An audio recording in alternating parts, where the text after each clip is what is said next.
Zion Church. God is good all the time. All the time, God is good. He's so good. Oh yeah, amen, amen. Today's word comes from Mark chapter 6, verse 34. Very short today, just one verse. Mark chapter 6, verse 34. I'll give you guys about 10 seconds to find it. No, 5 seconds. Mark chapter 6, verse 34. All right, this is God's word. When Jesus landed and saw a large crowd, he had compassion on them because they were like sheep without a shepherd. So he began teaching them many things. This is God's word. Thanks be to God. Let us pray. Dear Abba Father, Lord, we just thank you, God, for this time you have given us just to gather in your house just to worship you. And I pray, Lord, as we hear your word today, Lord, that you would just open up our hearts. Lord, that you would just open up our minds, Lord. Lord, teach us, grow us in our faith, Lord. We want to know more of who you are, Lord. So be with us, bless this time. We love you, we worship you. In Jesus' name we pray, amen. Amen. We live in a world that is broken. We live in a world that is filled with hatred. We live in a world that teaches us that money is the number one thing. We live in a world that teaches us to pursue status, that the only way you have value, that the only way you have worth is if you have a certain title in life. You know, we live in a world where people are treated poorly because of the color of the skin. I mean, the list can go on and on about how broken our world is. The point is that we live in a broken world. And me being a pastor, and I have a lot of friends who are believers and non-believers, and most of my friends who are non-believers, they always argue with me. And 99.9% of the argument is always this. You know, Tim, if God is so good, if God is so just, if God is so loving, why did he create a world that is so broken? You know, if God is so loving, God is so kind and merciful, why did he create a world that is so broken? Why did he create a world that is filled with so much sin? And from their point of view, I understand. That's a very valid argument. I understand where they're coming from. But the world is not broken because of God. You see, we as human beings, we like to play the blame game. We like to point fingers and blame it on someone else instead of trying to figure out the problem. Yes, God created the world, but one thing we have to understand is God never intended the world to be broken. You see, brothers and sisters, God's word teaches us in Genesis that when he created everything, he saw that it was good. When God created the heavens and the stars, the earth and the people and everyone in it, he saw that everything was good. The world we are living in right now is broken not because of God, but because of us. Because of our behavior and the choices we have made as human beings. The world that God judged as good became broken once we began to disobey God and rebel against him. Our disobedience causes us to make wrong choices, just how Adam and Eve ate the fruit. Our disobedience causes us to misuse God's perfect creation for our own selfish needs. Our disobedience is what caused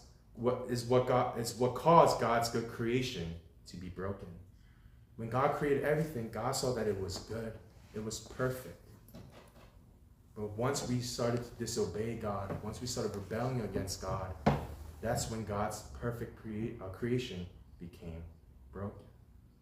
The world is not messed up because of God. The world is messed up because of us. So my question to you guys is this. My question to Zion Church is this. What should you do? Right? We understand that this world is broken and sinful because of us. And as people who have caused the problem, it's our responsibility to also try and fix the problem. So my question is, what should you do? As a church, as a group of believers, what should you do?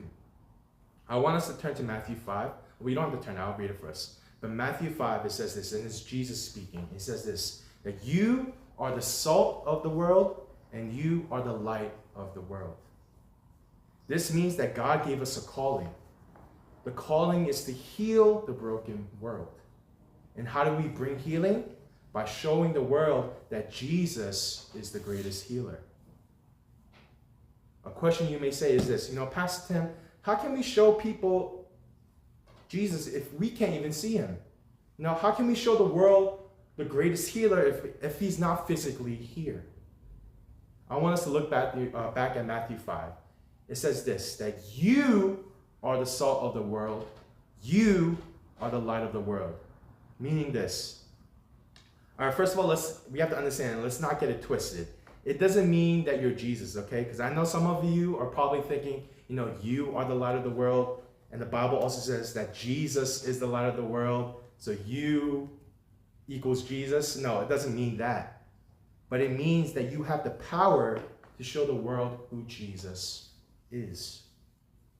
As believers, you have the power of the Holy Spirit.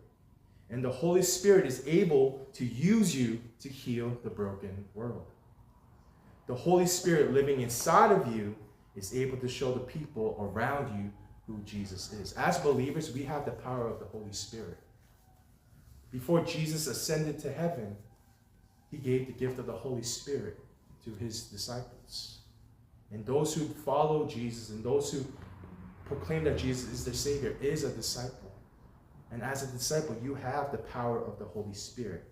And it doesn't mean that the Holy Spirit is magically going to make Jesus pop out of thin air, right? And like, ta-da, Jesus is right here. No, it doesn't work like that.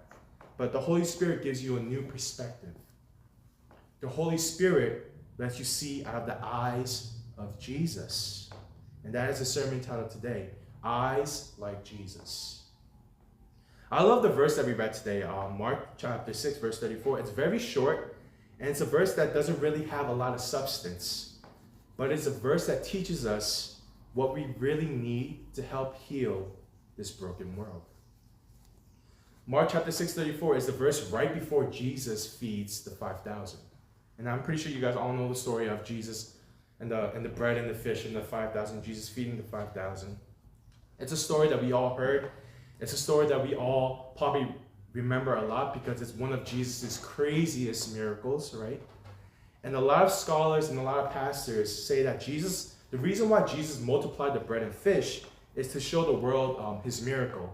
But the way I see it differently. For me, Jesus didn't multiply the food just to show a miracle. Jesus multiplied the food because of what reason?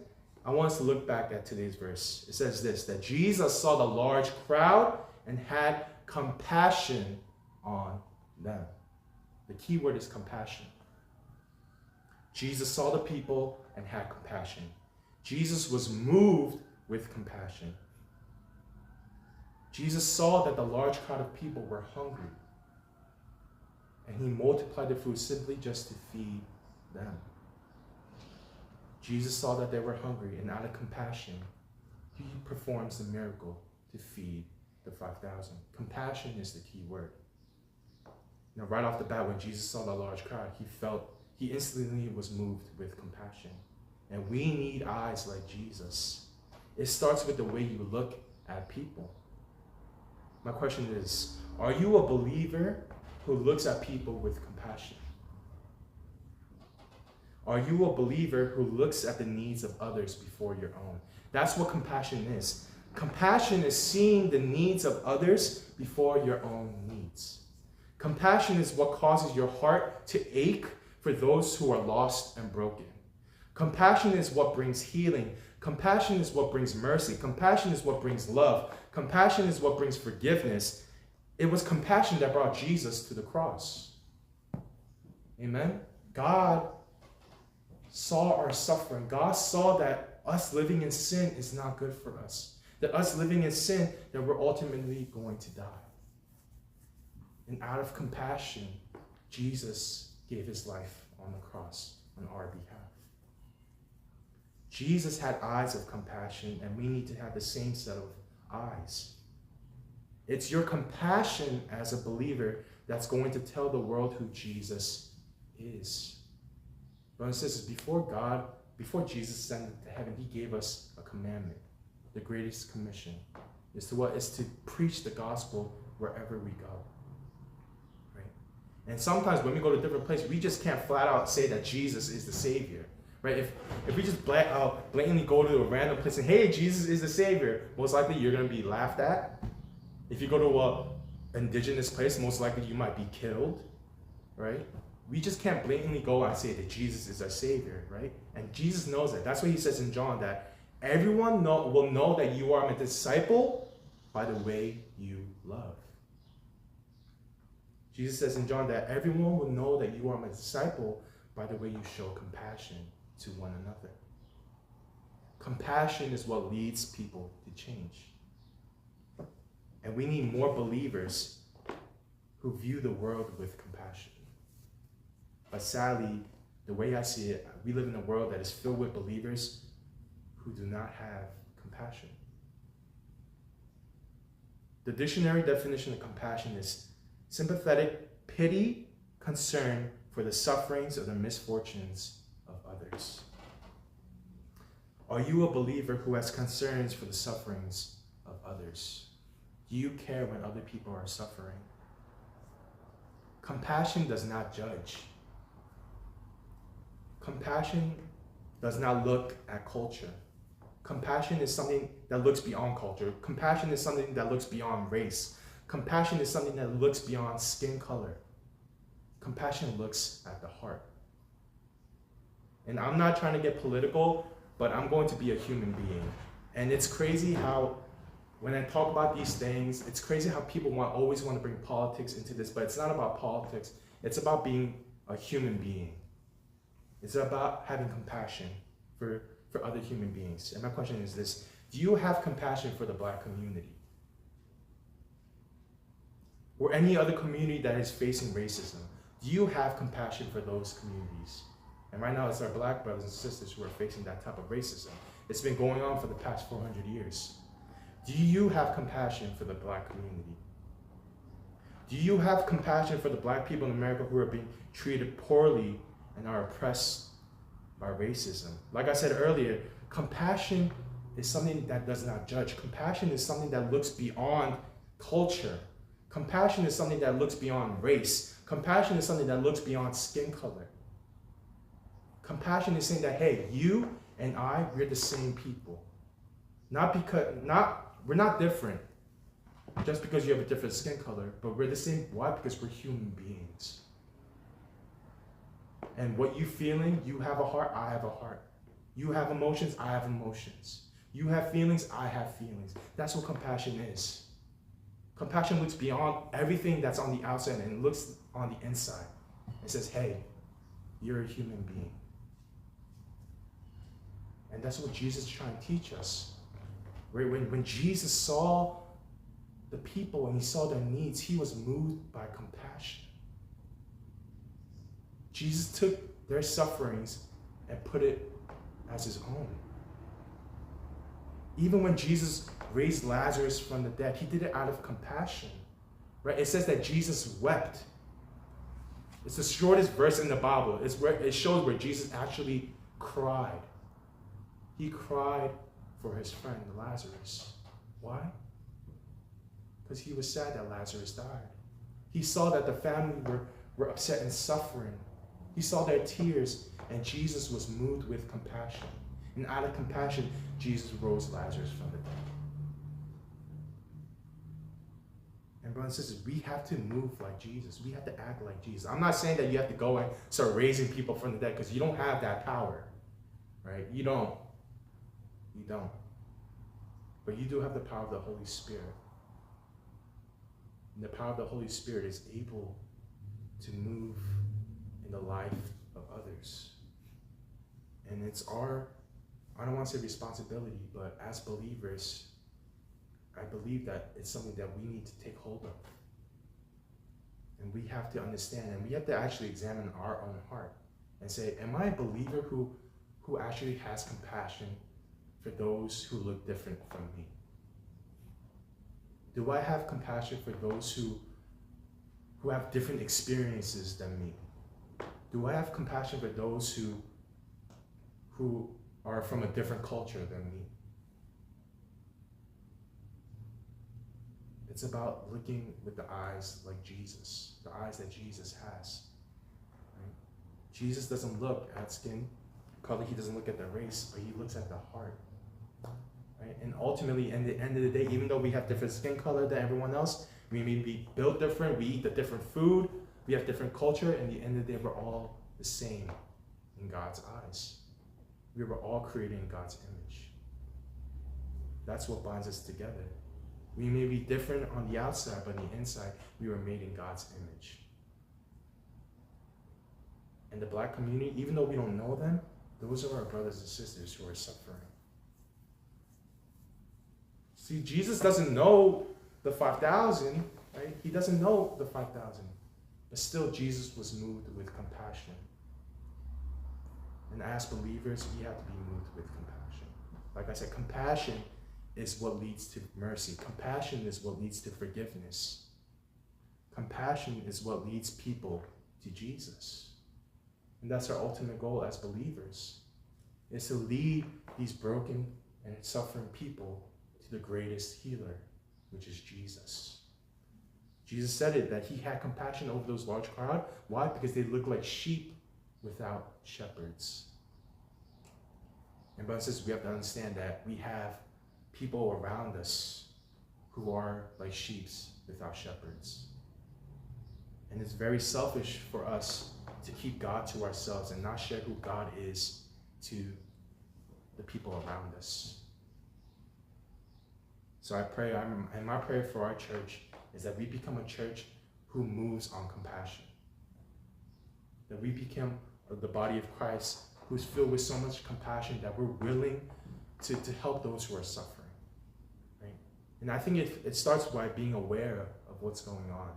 Right? I'm not saying you have to go and protest with the Black Lives Matter, and if you do, that's great, right? But some of you guys are scared because of Corona, and I understand that. Like, I'm not saying you have to go and start protesting and taking a knee and all those things, but it's about being aware of what's going on. And I think a lot of times, especially us as Koreans, we like to stay in our own Korean bubble, and we like to stay within our own boundaries, but we have to understand that we live in America, and America is a land that's filled with immigrants. America is a land that's filled with different races. And I think it starts by examining our own hearts and saying that, you know, do I really feel for those who are suffering? And I'm gonna say, you know, the past couple of weeks with all this thing going on with Black people being killed by the cops, right? There was another one that was shot by a cop, right? Open fire 8 times, right? And these are our brothers and sisters who are being mistreated by those who should be protecting them. And we as Asian Americans, we understand what it feels like to be on at the end stick of racism. We know what it feels like to be called chink. We know what it feels like to have people walk by us and say Corona. Like, we know what it feels like. We know what racism feels like. And it sucks to be in that position, right? But our Black brothers and sisters have been in that position for as long as they've been alive. And it's our duty as believers is to understand their pain and suffering. Right? I talked about this 2 weeks ago about how there's a lot of people who are actually kind of criticizing the Black community for rioting. And yes, rioting is wrong, right? Violence never solves anything. But Martin Luther King Jr. said this, that rioting is a language of the unheard. Right? Instead of focusing on what caused the rioting, people were too focused on trying to solve everything. Right? We have to understand that there's a root to the problem, and that problem is racism. And Jesus is teaching us that compassion is something that looks beyond race. Compassion looks beyond our skin color. Compassion is saying that you and me are both human beings, and I understand the pains that you're going through. So as a believer, let me show you who Jesus is. As a believer, let me show you who the greatest provider, the greatest healer is, which is Jesus. And I pray that we will be like those people. We will be like those believers who move on compassion. That we will become a world that is filled with Christians who love each other, who pray for each other, and who is there for each other. Let us pray. Heavenly Father, Lord God, we just thank you for your word today. Lord, we live in a broken world. We live in a world that preaches things that are opposite from what you preach, Lord. We live in a world that praises fame. We live in a world that praises money. We live in a world that praises sex. We live in a world that praises drugs. But I pray, Lord, that we will begin to have eyes like Jesus. Eyes that saw the crowd and was moved with compassion. A heart that is filled with compassion. A heart that is saying, hey, I know what you're going through. I understand your pain. I hear you. Just how Jesus was moved with compassion, I pray, Lord, that we will be moved with compassion.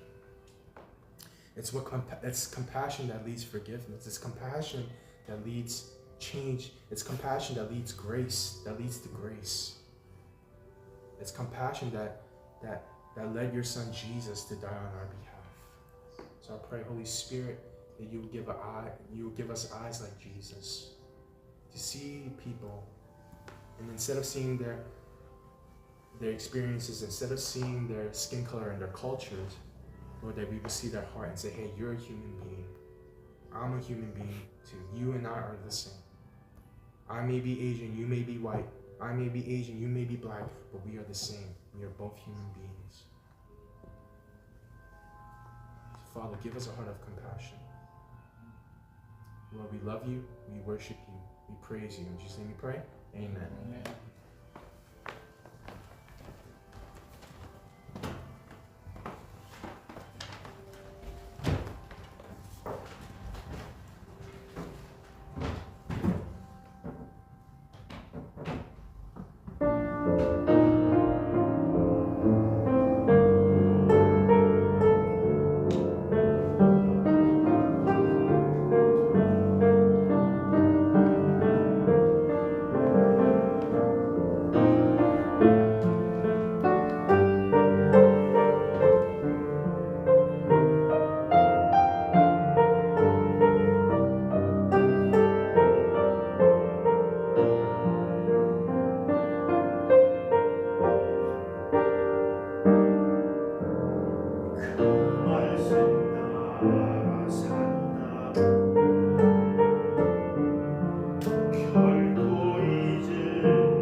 감사합니다. 하나님의 말씀을 보겠습니다. 하나님의 말씀은 빌립보서 1장 12절부터 26절까지의 말씀입니다. 제가 가지고 있는 신약 성경 318페이지에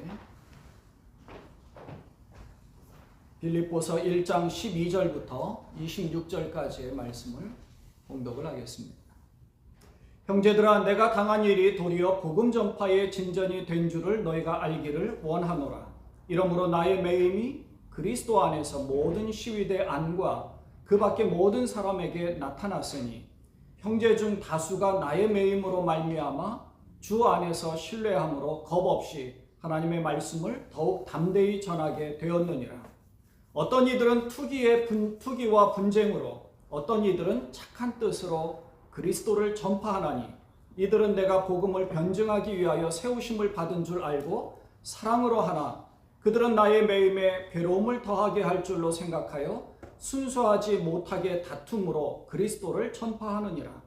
그러면 무엇이냐? 거칠애로 하나 참으로 하나 무슨 방도로 하든지 전파되는 것은 그리스도니 이로써 나는 기뻐하고 또한 기뻐하리라. 아멘. 이것이 너희의 간구와 예수 그리스도의 성령의 도우심으로 나를 구원에 이르게 할 줄 아는 거로 나의 간절한 기대와 소망을 따라 아무 일에든지 부끄러워하지 아니하고 지금도 전과 같이 온전히 담대하여 살든지 죽든지 내 몸에서 그리스도가 존귀하게 되게 하려 하나니 이는 내게 사는 것이 그리스도니 죽는 것도 유익함이니라.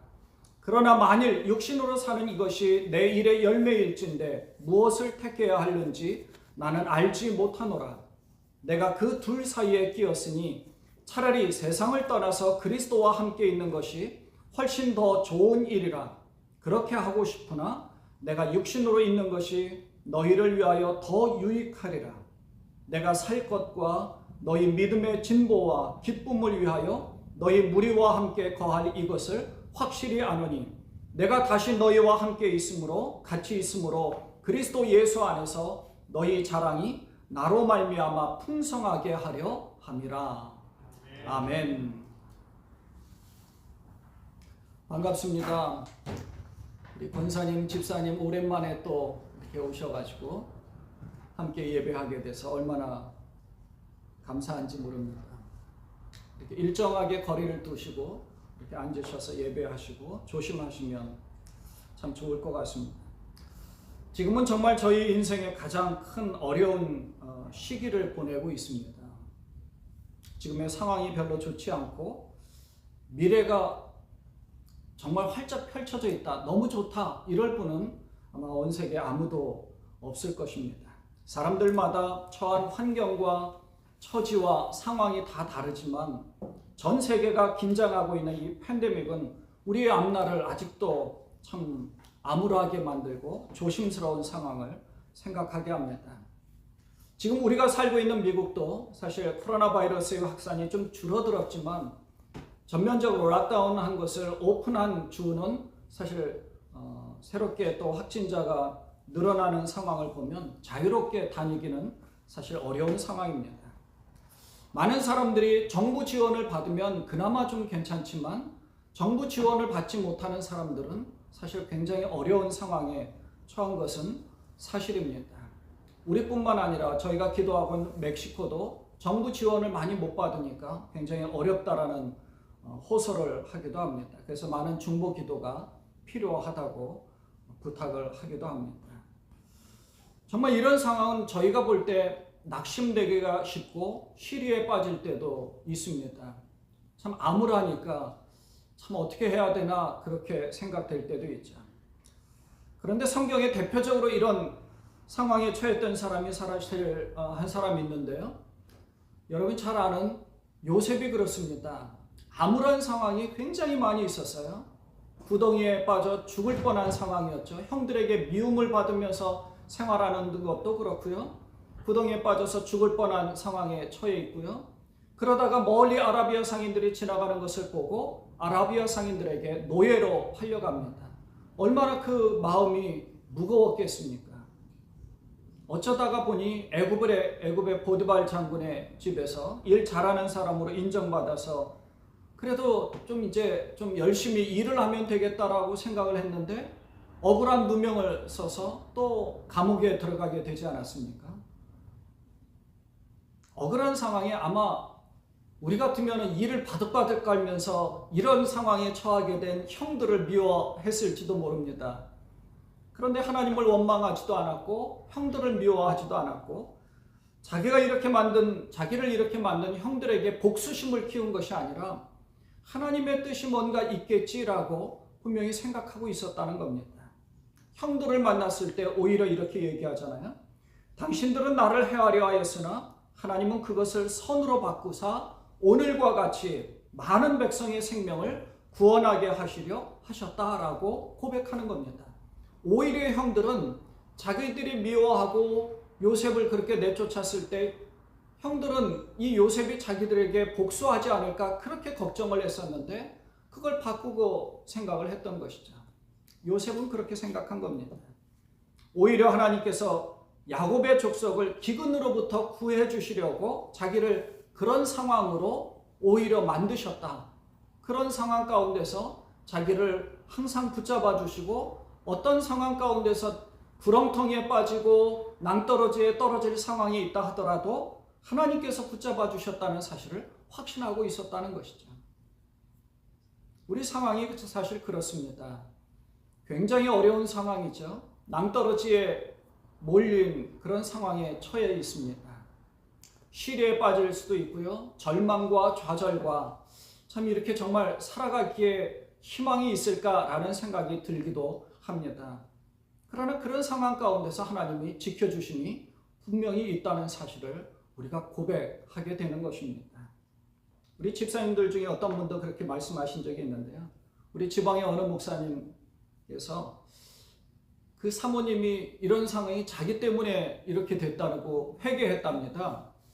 그래서 왜 그래요? 그랬더니 미국에 오신 지 이제 한 30년 되는데 30년 동안 한 번도 쉬지 않고 일을 해서 한 2주 정도만 좀 잘 쉬었으면 좋겠다라고 생각을 하고 하나님 좀 한 2주 좀 길게는 한 달 정도만 쉬게 해주세요. 그렇게 기도했더니 그냥 몇 달을 쉬게 했다는 거예요. 그래서 회개했답니다.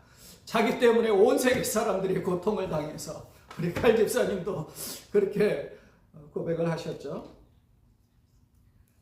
아마도 대부분의 많은 성도들이 쉼 없이 우리 이현수 장로님도 그러셨지만 우리 최옥석 권사님, 우리 김영규 집사님, 우리 이광승 권사님, 우리 김성우 집사님 심지어 또 우리 갈윤아 집사님이나 갈금만 집사님 우리 모든 성도들이 다 아마 미국 오셔서 이렇게 마음 놓고 쉬어본 적이 아마 없으실 겁니다. 그런데 지금은 마음 놓고 쉬는 상황도 아니라서 아마 더 힘들고 이거는 뭐 쉬는 것도 아닌 오히려 더 고생을 하시는 그런 마음고생을 더 많이 하시는 그런 상황인 것 같아요. 하나님께서 이 고난의 상황을 통해서 무엇을 깨달아야 하는지 하나님께서 이 상황 가운데서 내가 어떤 모습으로 하나님 앞에 더 나아가야 되는지 그런 것들을 생각하게 하시는 줄로 분명히 생각을 합니다. 이러한 고난으로 인해서 더 나은 결과가 있다면 이것은 저주가 아니라 축복인 것입니다. 하나님의 책망이 아니라 하나님의 축복이 될 수 있는 것이죠. 이 요셉과 같이 생각한 사람이 바로 오늘 본문에 나오는 바울입니다. 바울이 고통스러운 감옥에 갇혀 있습니다. 뿐만 아니라 이 복음을 증거하다가 이방인에게 증거한 상황 가운데서 오히려 이방인들에게 축복의 말씀을 증거했는데 이방인들이 바울을 고소하였고 또 바울을 감옥에 갇히게 했다는 겁니다. 그러니 얼마나 억울한 상황이에요. 그런데 그 갇혀있는 답답한 감옥 안에서 필리포 교인들에게 기뻐하라고 말씀하고 있는 겁니다. 자기는 갇혀있지만 기뻐해야 할 이유는 복음이 더 확장되어 가고 있다는 것입니다. 그래서 필리포 교인들이 이 복음의 확장에 같이 동참하면서 첫날부터 이제까지 지금까지도 같이 하고 있기 때문에 당신들 덕분에 정말 복음이 확장되니까 얼마나 기쁜지 모릅니다. 바울이 이런 고백을 하고 있는 거예요. 복음의 확장을 위한 이 사역에 함께하고 있는 팀을 이루고 있다는 사실이 얼마나 기쁜지 모르는 겁니다. 바울이 가장 신학적인 견해를 보인 서신이 이제 두 권이 있습니다. 고린도 전후서가 있고요. 또 한 권이 갈라디아서입니다. 갈라디아서는 정말 굉장히 신학적으로 우리에게 깊은 것을 가르쳐 주죠. 그런데 갈라디아 교회에 서신을 보내면서는 갈라디아 교인들에게 감사의 인사를 하지 않습니다. 내가 어떻게 사도직을 받게 되었는가를 설명하고 바로 본론과 같이 뒤이어서 그리스도의 은혜로 복음을 받은 너희가 어떻게 다른 복음, 이상한 복음을 받아들이려고 하느냐? 그걸 오히려 책망하듯이 지적하고 있습니다. 근데 반면에 갈라디아서는 그렇게 하는 반면에 이 빌립보서를 쓰면서 바울은 아주 감동적인 감사의 인사를 하는 거죠. 너무나 감격을 받았고 너무나 감동적이어서 이 감사의 인사를 빌립보 교인들에게 하고 있는 겁니다. 지난주에 말씀드린 것처럼 왜 이렇게 감사의 인사를 하는가 하면 5절에서 말씀하는 것처럼 첫날부터 지금까지 이제까지 복음을 위한 일에 참여하고 있기 때문에 그렇다는 거예요. 흔들리지 않고 굳건하게 믿음의 터전 위에 있는 것이 하나님 보실 때도 너무너무 기쁘고 뿐만 아니라 자기만 믿음 가운데 든든히 서 있는 것이 아니라 내가 이렇게 축복을 받았고 구원을 받은 사실에 대해서 증거하고 있는 거예요. 뿐만 아니라 자기도 어렵지만 자기보다 더 경제적으로 어려운 상황에 있는 예루살렘을 돕고 있고요. 이걸 고린도 교인들에게 자랑사랑아 바울이 이야기하고 있지 않습니까? 얼마나 감사하고 기쁜지 몰라. 자기는 비록 갇힌 몸이지만 영적으로는 자유롭고 감옥 안에 있어도 영생의 복을 누리고 살고 있기 때문에 그리스도가 자기와 함께하기 때문에 자기는 너무너무 기쁘다. 그리고 자기의 처한 상황을 이 빌립보 교인들에게 전하면서 자신과 같이 빌립보 교인들 여러분들도 이런 환경 속에서 살아가기를 바란다 하고 당부하는 겁니다. 갇혀있지만 오히려 기뻐하라. 왜냐하면 내 영혼을 가두지는 못하기 때문에 하나님께서 그리스도의 복음을 우리에게 맡겨주셨기 때문에 말씀 안에 있어서 얼마나 좋은지 모른다 하는 것을 권면하고 있는 겁니다. 자신과 같이 빌립보 교인들도 이러한 기쁨 가운데 하나님의 말씀 안에서 그리고 성령님께서 함께 하신다는 사실로 그리스도의 십자가의 은혜로 말미암아 구원을 받은 이 자유의 몸으로 살아가는 것을 당부하는 것을 우리 시온성교회 모든 분들에게도 당부하는 줄로 분명히 믿습니다. 두 번째는 여기에 보면 자기가 지금 갇혀 있는 것이 오히려 복음 증거하는 전파하는 일에 더 좋은 상황이라는 겁니다. 갇혀 있는 게 왜 좋은지를 오늘 본문에서 이제 설명을 하는 거예요. 12절입니다. 형제들아 내가 당한 일이 도리어 복음 전파의 진전이 된 줄을 너희가 알기를 원하노라. 바울이 왜 이렇게 기쁨 가운데 있는가 했더니 자기가 당한다는 얘기는 갇혀 있다는 사실을 이야기하는 거예요. 외적인 환경과 상황이 문제가 아니라 오히려 그런 상황이 더 복음 증거하는 일에 더 진전을 이루고 있다는 그런 사실로 더 좋다는 겁니다. 자기가 갇혀 있는 게 더 잘 됐다는 거예요. 인간적으로 보면 뭐가 더 잘 됐습니까? 이건 말도 안 되는 거죠. 근데 잘 되는 이유를 설명을 해줍니다. 자기가 감옥에 갇히게 된 것이 이제 빌립보 교인들이 듣고 굉장히 안타까워했어요. 그래서 우리 바울 사도가 갇혀 있으니까 우리가 열심히 기도해서 그를 돕고 그가 석방되기를 빨리 풀려났으면 좋겠다 이렇게 생각을 하고 있는데 바울은 자기가 갇히게 된 게 더 잘 됐다. 그래서 그 뒷구절에서 이렇게 설명을 합니다. 13절입니다. 이러므로 나의 매임이 그리스도 안에서 모든 시위대 안과 그 밖의 모든 사람에게 나타났으니 라고 말씀합니다. 자기가 매어 있는 것 때문에 시위대 안에 있는 사람들 그리고 그 밖의 모든 사람들에게 나타났어요. 그러니까 매어 있는 바울을 지키기 위해서 시위대 군병이요 하루 24시간을 6시간씩 4교대로 해서 지킵니다. 꼬박 지켜요. 그런데 사도행전 28장 23절을 보면 이렇게 갇혀있는 이제 로마로 가서 어떤 새빵처럼 살기도 하고 감옥에 갇히기도 했는데요. 이 바울이 어떻게 하고 있는가 하면 하루 종일 하나님 말씀을 증거하고 있다는 거예요. 28장 23절에 이렇게 써 있습니다. 바울이 아침부터 저녁까지 강론하여 하나님의 나라를 증언하고 모세의 율법과 선지자의 말을 가지고 예수에 대하여 권하더라. 손발에 착고가 차여 있었던 적도 있었는데요. 그러니까 긴 세 줄이 아니라 짧은 쇠사슬로 하나의 이제 우리가 범인을 잡을 때 수갑을 채우는 것처럼 그렇게 쇠사슬에 매어 있는 겁니다. 근데 바울을 지키는 군인들이요. 사도행전 28장에 보면 한 군인과 자기가 따로 있을 때도 있었다고 기록하는 것으로 보면 한 군인과 자기가 같이 이렇게 수갑을 차듯이 발 하나씩 발목에 묶여 있거나 손목에 묶여 있거나 같이 지키고 있는 거예요. 여러분 생각해 보십시오. 그러면 군인이 바울을 지키는 겁니까? 바울이 군인에게 복음을 증거하는 게 좋겠습니까? 하루 종일 말씀을 증거하는 거예요. 이 군인은요, 하루 종일 듣기 싫어도 바울이 계속 중얼중얼거리면서 하나님 나라의 말씀을 증거하는 것을 하루 종일 듣는 거예요. 6시간씩 4교대를 하니까 돌아가면서 군인들이 다 말씀을 전해 듣는 겁니다. 또 옥에 갇혀 있으면 다른 사람들이 군인들이 한 2명씩 4명씩 짝을 이뤄서 그 주위를 지킵니다. 하나님은 아마 매를 가하기도 했겠죠. 그럼 매를 맞는다고 해서 바울이 말하지 말라고 그러면 말 안 하고 있었나요? 그래도 하루 종일 말씀을 증거하는 겁니다. 그러니까 억지로라도 듣는 거예요.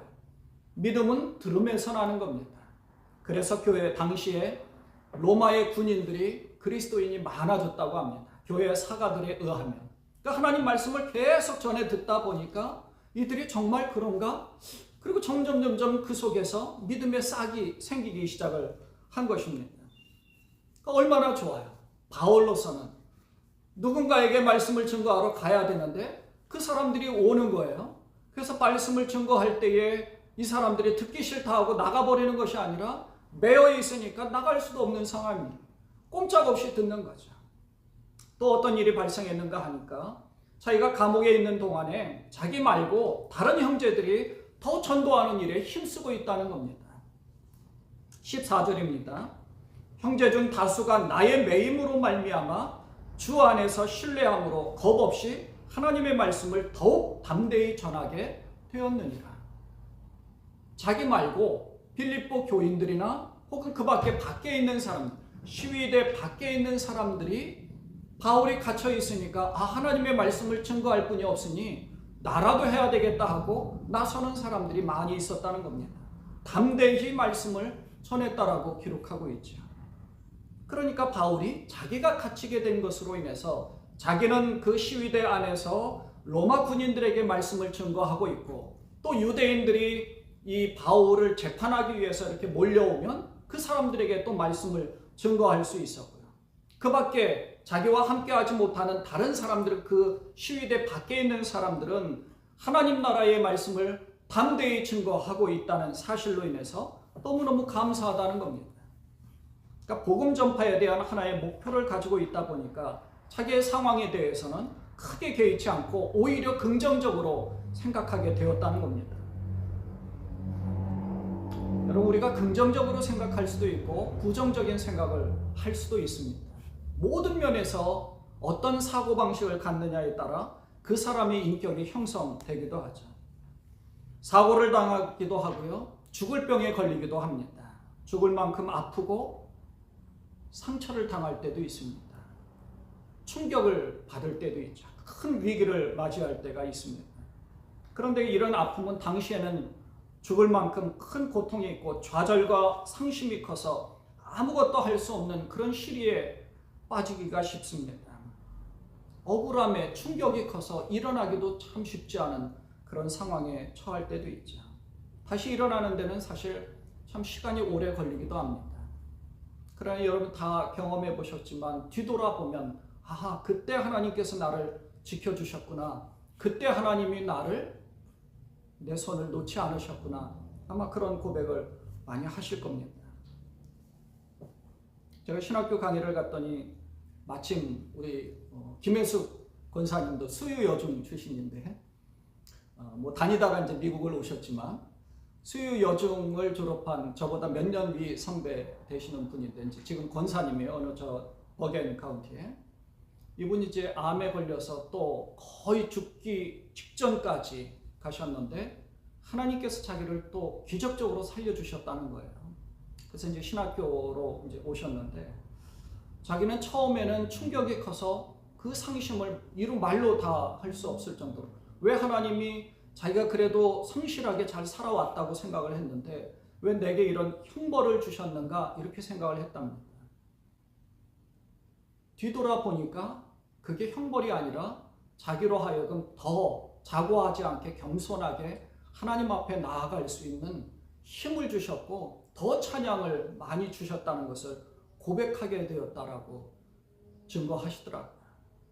아마 우리도 많이 그런 고백을 하셨을 겁니다. 바울은 자기가 억울하게 감옥에 갇혔음에도 불구하고 자기가 매인 것으로 오히려 더 잘 되었다라고 생각하는 것은 굉장히 대단한 사람임에는 분명합니다. 여러분, 일본의 유명한 소설가인 오에 겐자부로라는 사람이 있습니다. 이 사람이 이제 일본인으로는 두 번째로 노벨 문학상을 받았습니다.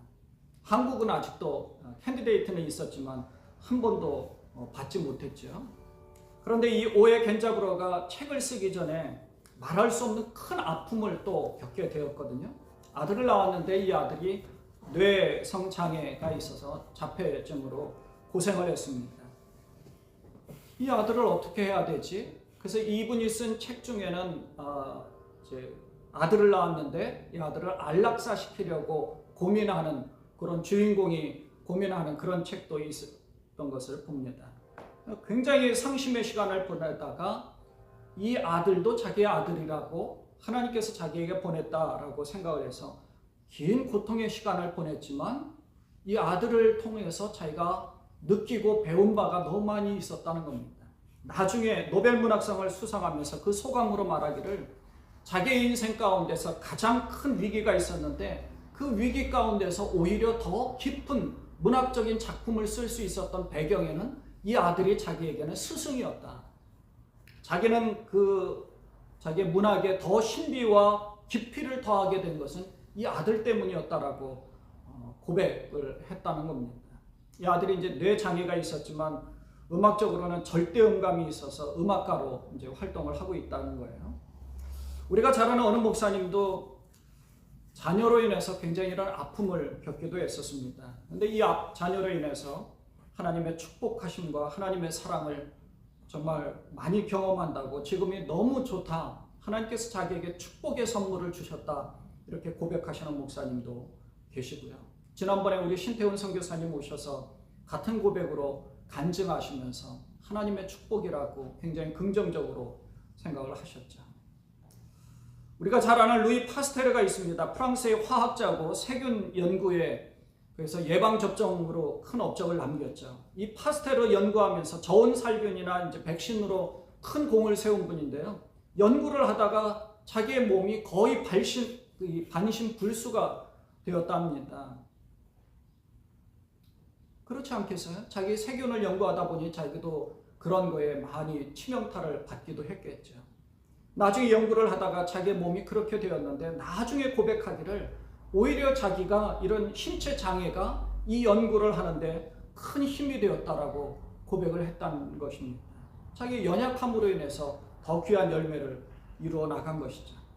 바울이 그렇습니다. 이 감옥에 갇혀 있는 것으로 도리어 더 큰 좋은 결과를 얻게 되었다. 그래서 사람들마다 더 좋은 결과를 얻게 된 것으로 기뻐한다라고.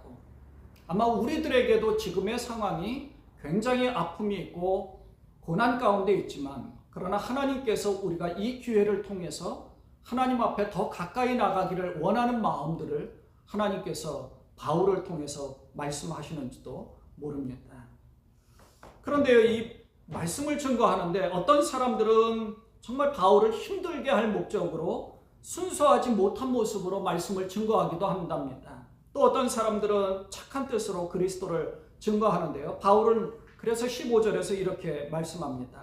어떤 이들은 투기와 분쟁으로 또 어떤 이들은 착한 뜻으로 그리스도를 전파하나니. 하지만 바울은 단 하나, 복음이 확장되어 나가는 것이면 그래도 괜찮다라고 생각을 한 거예요.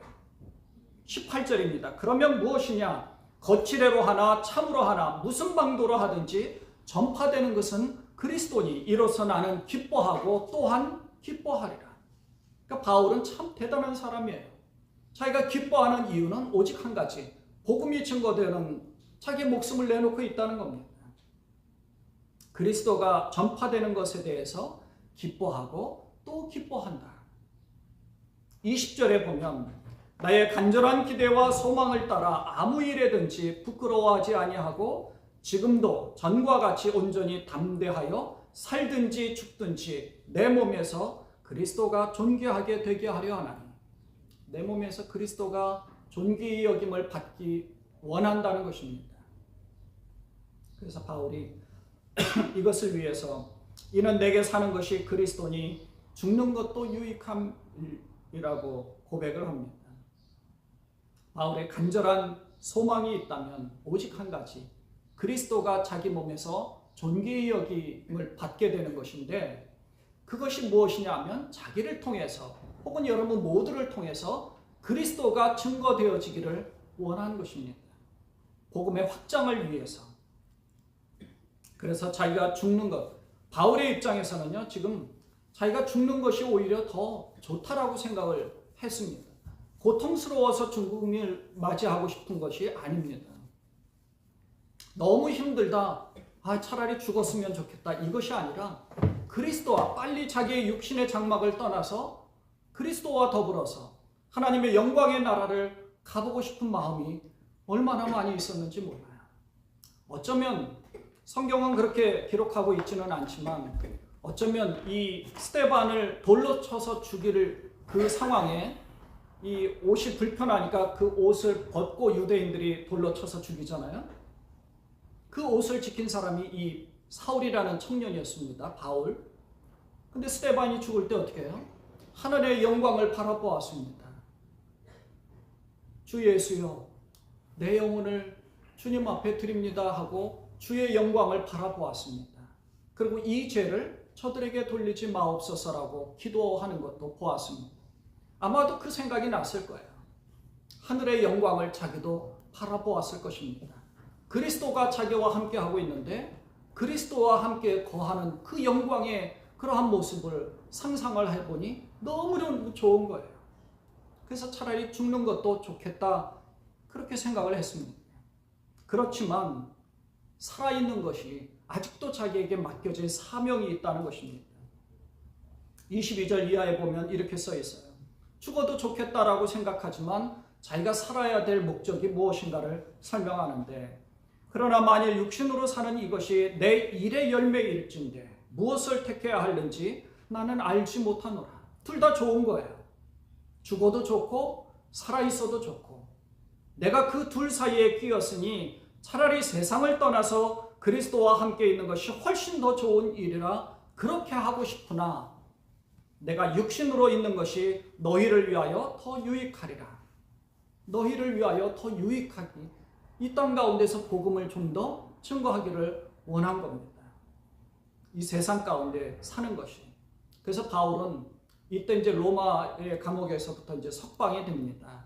그래서 다시 한번 자기의 선교지를 돌아보고 교회들을 돌아보면서 한 3년 정도 후에 순교하게 되었습니다. 그때는 영광 가운데서 순교하게 되었죠. 사랑하는 여러분, 오늘 이 말씀을 통해서 정말 우리가 세 가지의 말씀을 도전을 받고자 합니다. 첫째는요, 우리는 그리스도인에게 닥쳐오는 이 모든 상황은 하나님이 허락하시는 그런 생활이라는 겁니다. 때로는 역경이 찾아올 때도 있고 때로는 고통스러운 현실에 직면할 때도 있습니다. 감당하기 어려운 역경이 다가오면 우리는 하나님의 능력과 인도하심을 더욱 가까이서 경험할 수 있다는 것입니다. 요셉이 당한 고난이나 모세의 광야 생활이나 또 바울이 감옥에 갇히게 된 상황이나 다 하나님이 그 상황을 만들어 가신 겁니다. 그래서 우리가 어떤 역경을 당하고 고난 가운데 처한 상황이라 하더라도 하나님의 계획하심을 바라보고 그 상황 가운데서 하나님이 원하시는 일들을 감당해야 한다는 것입니다. 내가 원하는 일을 행하는 것이 아니라 바울이 말하는 것처럼, 바울이 원하는 것은 아마 그리스도와 함께 거하는 것이었을지도 모릅니다. 그러나 하나님께서는 좀 더 복음을 더 증거해라, 좀 더 교회들을 더 격려해라, 그리고 올라와라 라고 상황을 그렇게 만들어 가셨는지도 모릅니다. 두 번째는 바울이 복음 전파에 간절한 소망을 품고 사명에 최선을 다한 것과 같이 우리도 그리스도를 위한 삶에 최선을 다해야 할 것입니다. 바울이 간절한 소망은 하나님께서 허락하신 사명, 복음 증거하는 일에 최선을 다한 것입니다. 우리도 하나님께서 이 세상에 우리를 보내신 목적과 의미를 깨달아서 의미 있는 삶을 살아가야 할 줄로 분명히 믿습니다. 세 번째는 우리가 어떠한 일을 결정할 때 그것이 정말 그리스도가 존귀하게 되는 일인지 그렇지 않은 일인지 우리가 좀 더 깊이 생각해 봐야 한다는 것입니다. 그러니까 내가 하는 모든 일들이 우리가 갈라디아서 2장 20절에서 그렇게 고백하잖아요. 내가 사는 것이 아니요 오직 내 안에 그리스도께서 사신다라고 고백합니다. 내가 이 땅에서 사는 목적은 내 안에 계신 그리스도를 위한 삶이라고 우리가 말할 수 있는 것이죠. 우리가 이 땅에 사는 동안에 바울의 간절한 소망과 같이 복음 증거하는 일과 그리스도를 존귀하게 여기며 그리스도를 믿는 믿음 안에서 사는 우리가 되어야 할 것입니다. 여러분 모두를 통해 그리스도가 존귀하게 되시기를 주님의 이름으로 축원을 드립니다. 기도하겠습니다. 하나님 아버지, 바울이 갇힌 상황 가운데서 오히려 복음이 확장되어지고 바울이 간절한 소망을 분명히 우리에게 가르쳐 준 것과 같이 우리도 복음을 위하여서 이 땅 가운데 의미 있는 삶을 살도록 최선을 경주하는 저희가 되도록 도와주옵소서. 어려운 상황입니다. 고난의 상황이고 고난의 시기를 보내고 있습니다. 그러나 바울이 고백한 것과 같이 그리스도가 우리 몸 안에서 존귀히 여김을 받을 수 있도록 우리가 최선의 경주를 다하고 의미 있는 삶을 살아가는 우리 모두가 되도록 축복하여 주옵소서. 우리 지금 예수님의 이름으로 감사하며 기도드리옵나이다. 아멘. 찬송가 366장 어두운 내 눈 밝히사 찬양하겠습니다.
전능하신 하나님 아버지, 언제나 우리와 함께하여 주심을 감사드립니다. 하나님께서 이 땅에 우리를 보내어 주셨고 뿐만 아니라 우리를 지켜 보호하여 주심으로 인하여 우리가 이 땅에서 살아가게 됨을 참으로 감사드립니다. 건강을 지켜주시고 안전하게 하시고 우리 모두에게 가정마다 하나님의 지켜 보호하심을 우리가 늘 경험할 수 있도록 주께서 특별한 은혜를 베풀어 주옵소서. 하나님, 우리가 우리의 마음을 모아서 주님 앞에 드립니다. 10의 1조로 이 모양 저 모양으로 감사의 예물로, 주일 헌금으로, 건축 헌금으로, 선교 예물로 또 우리의 마음을 다하여서 주님 앞에 드립니다. 준비한 손길이나 준비하지 못한 손길이나 동일하게 주님의 은혜와 축복을 경험하게 하시고 우리의 마음을 통하여 하나님께서 영광을 받아 주옵소서. 이 모든 것이 사용되어지는 곳에 하나님 나라의 확장과 복음의 증거가 확장되어지는 일에 사용되어지도록 은혜 베푸시기를 원하옵고 우리 주님 예수 그리스도의 이름으로 감사하며 축복하며 기도드리옵나이다. 아멘.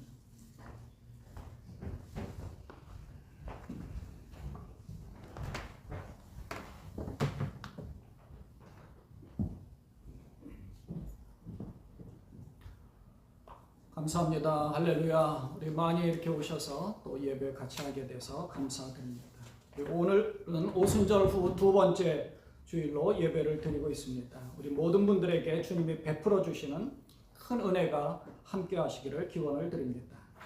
우리 성전에서의 예배는 예배당 수용 전체 인원의 한 25%에 해당하는 인원이 모여서 예배할 수 있도록 허락이 되었지만 이번 6월 한 달은 가급적이면 가정에서 예배하셔도 좋을 것 같습니다. 조심해서 참석하시기를 바라고요.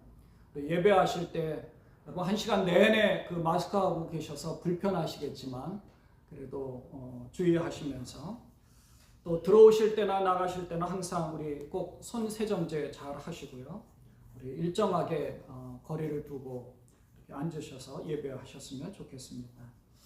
우리 어제 토요 새벽 기도에도 때되 같이 기도한 내용도 있습니다만 이번 주 수요일에 우리 김예하, 이종민, 장윤혁 우리 유스 학생 3명이 이스트 브런스윅 하이스쿨을 졸업을 하게 됩니다. 3명 모두 다 러커스 유니버시티 대학을 진학하게 되었습니다. 여러분 그 어려운 상황에 진학하게 되어서 가을 학기를 어떻게 공부를 하게 될지 모르지만 이들의 꿈과 비전을 위해서 여러분 많이 기도해 주시기를 부탁을 드립니다.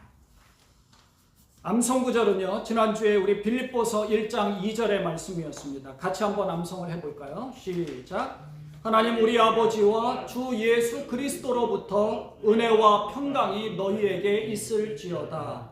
빌립보서 1장 2절 말씀. 아멘. 이번 주는 신명기 5장 33절의 말씀입니다. 같이 한번 읽겠습니다. 시작.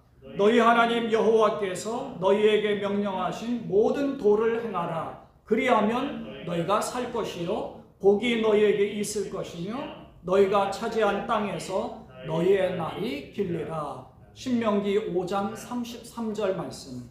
아멘. 감사합니다. 우리 다 통성으로 한 1분간만 조용히 한 3가지 기도하고 축도하는 것으로 예배를 펴하겠습니다. 첫째는 우리가 교회에서 예배할 때 교회에서 정말 안전과 건강을 잘 지켜주시기를 위해서 우리 한국을 보니까 예배하면서 조금 부주의하다 보니 해이해진 마음으로 감염이 되는 경우가 왕왕 있었던 것 같습니다. 그래서 좀 더 조심할 수 있도록 건강 지켜주시기를 위해서 기도하고 두 번째는 이번에 하이스쿨을 졸업하는 대학을 진학하게 되는 우리 예하, 종민이, 윤혁이 이 세 학생이 정말 그리스도의 은혜 가운데서 저들의 비전과 꿈이 잘 펼쳐지고 또 학업 가운데서도 잘 좋은 전공을 잘 이루어 갈 수 있도록 큰 꿈을 안고 전진해 갈 수 있도록 위해서 기도해 주시기를 바라고요. 세 번째는 우리 시온성교회 모든 가족들의 건강과 회복을 위해서 또 우리 교회가 회복되어질 수 있도록 다시금 하나님이 기뻐하시는 교회로 회복하면서 무장될 수 있도록 위해서 기도해 주시기를 바랍니다. 함께 기도하겠습니다. 하나님 아버지, 우리를 인도하시고 도우시니 감사합니다. 교회에서 예배하게 될 때 하나님께서 도와주셔서 우리 예배 가운데서 감염되지 않도록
아버지, 우리가 통성으로 중보 기도하였습니다. 예배할 때에 안전하게 하시고 건강케 하여 주옵소서. 이번에 고등학교를 졸업하는 예하, 종민이, 윤혁이의 앞날 가운데 하나님의 일꾼으로 잘 성장하도록 하나님의 지켜보호하심이 있게 하시고 어려운 상황 가운데 저들의 앞길을 하나님께서 활짝 열어 주옵소서. 하나님께서 저들이 전공하는 모든 것 가운데서 꿈과 비전이 이루어지도록 하나님 잘 준비된 자들 되게 하여 주옵소서. 우리 시온성 가정마다 하나님 지켜보호하여 주옵시고 우리의 교회를 하나님께서 회복시켜 주시옵시고 다시금 무장하며 하나님이 기뻐하시는 교회가 되어지도록 다시금 일어날 수 있는 우리 교회 되어지도록 축복하여 주옵소서. 이제는 우리 구주 예수 그리스도의 은혜와 하나님 아버지의 무한하신 사랑하심과 우리와 늘 함께 하시는 성령님의 내주 위로 교통하심의 역사가 오직 하나님을 바라보고 바울의 간절한 소망과 같이 하나님 우리도 하나님 앞에 우리의 소망이 정말 그리스도의 복음이 증거되어지는 것과 하나님의 영광과 하나님 나라가 확장되어져 가는 그런 꿈을 가지고 내 몸에서 그리스도가 존귀 여김을 받게 되어질 수 있도록 참으로 하나님께서 이 땅 가운데서 우리를 지켜주시고 하나님을 바라보고 머리 숙이는 당신의 사랑하는 모든 자들 머리 위에 가정 그리고 자녀들 머리 위에 그리고 우리 앞으로의 모든 하고 있는 비즈니스의 상황 가운데 삶의 터전 위에 이제로부터 영원까지 함께 하옵시기를 간절히 축원하옵나이다. 아멘.